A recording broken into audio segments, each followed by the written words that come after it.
আইন শৃঙ্খলার ব্যাপারে আমার সাংবাদিক ভাই যেটা বললেন যে ইতিমধ্যে দুইজনকে আপনার উত্তরে ওই যে দৌড়সালের দিনে তুলনা দিলেন, আমি তো উনি তো আমাদেরকে এই মিল্টন আর জায়গাকে চিনে। আপনার প্রেক্ষাপটটা দেখেন তো, একটা মিল ফ্যাক্টরির মালিক তার শ্রমিককে দিয়ে এটা করেছে, তো ওইখানে দুইজন ইয়াং এবং ওই দুজনকে উনি পার্সোনালিটি আমরা চিনি, তো ওরা তো ঘুরে দাঁড়িয়ে ওইখানকে পুলিশকে দিয়ে গুলি করেছে না লাঠি চার্জ করেছে।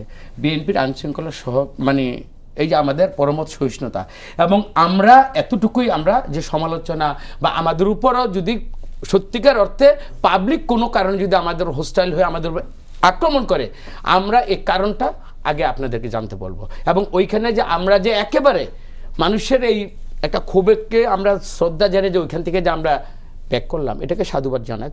কারণ ওইখানে তো ওই তাদের সাথে ওই মানে মবটার সাথে বা ওই ক্ষোভের সাথে তো আমরা আমাদের শক্তি প্রদর্শন করতে যাইনি, অন্তপক্ষে এইটুক। আর ভবিষ্যতে আমার কর্মের জন্য যদি আমার দৌড় দিতে হয়, ঠিক আছে, আমি ঠিক আছে অলিম্পিকের মতো আমি দৌড় দিব। আর যদি আমি দাঁড়িয়ে থেকে মানুষের বাহবা পাই, নিশ্চয়ই কামাল বেদু আমাদের এপ্রিসিয়েট করবে।